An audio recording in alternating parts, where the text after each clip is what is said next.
These are the recovered journals of retired detective Davis Lombard. These tell of his time working on what is now called the Graveman cases. Shortly after his retirement, and eventually death, the precinct he worked at was burnt to the ground for unknown reasons or causes. A cold case detective, who was a friend of mine, handed them to my uncle, who then passed them to me. I don't know why, but he said to never let this be lost or taken. I don't know by who they were going to be taken by, but here they are. Note: these happened in the summers of 2004 in Richmond, Virginia. June 4th, 2004. The case today was particularly cruel and unusual. Family of 4, all buried in one shallow grave in their backyard, and no fingerprints. The children had been raped, strangled, and then buried. The parents were, by what the medical staff could tell, buried alive. The parents had their limbs broken, all of them. Their bones were shattered to fragments. Whoever this perp is, he is one sick motherfucker. June 27th, 2004. The murderer has once again struck. But this time, he has become more brutal and ballsy. He hit a house in a gated community. Family of 3. Again, same M.O. Child raped, strangled, and buried. Parents had all limbs broken and were buried alive. But this time, the sick bastard set the house on fire and left a message in the mother's mouth, balled up on a piece of paper. It seemed to be in some sort of scratched up lettering. And roughly, you can see it saying something along the lines of, "Buried. They are all clear." July 17th, 2004. We tried calling in the feds, but even they couldn't tell what the hell is wrong with this disgusting freak. He never left any seminal fluids. No fingerprints. We may never catch a break.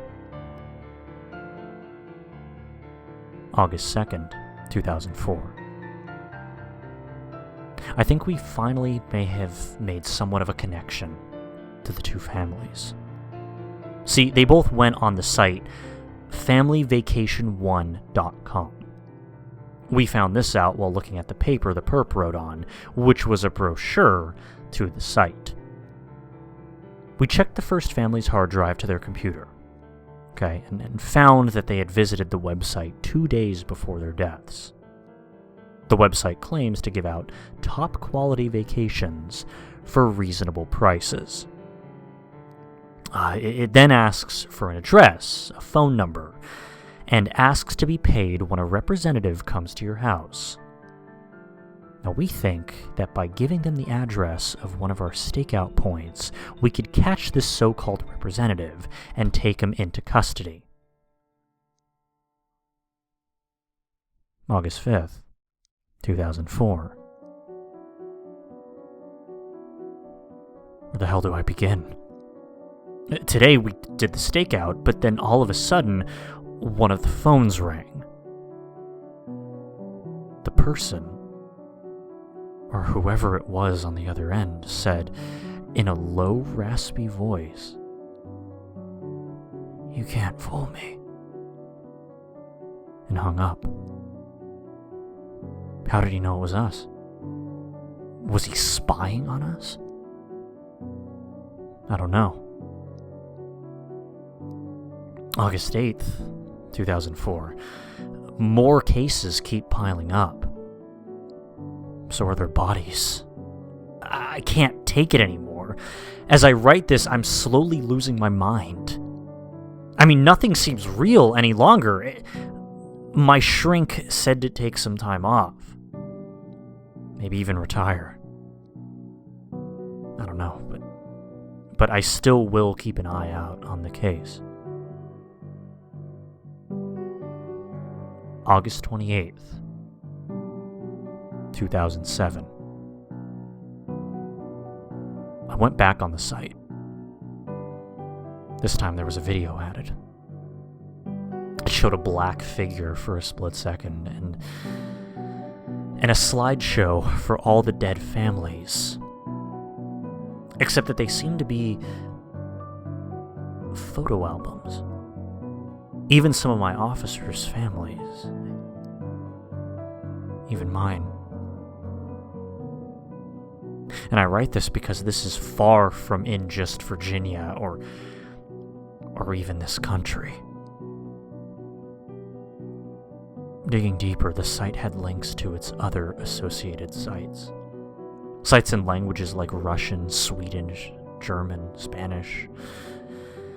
I mean, if anyone is reading this, stay away from those sites that ask these addresses, credit numbers, phone numbers. Even numbers that look legitimate. Because trust me, they're not.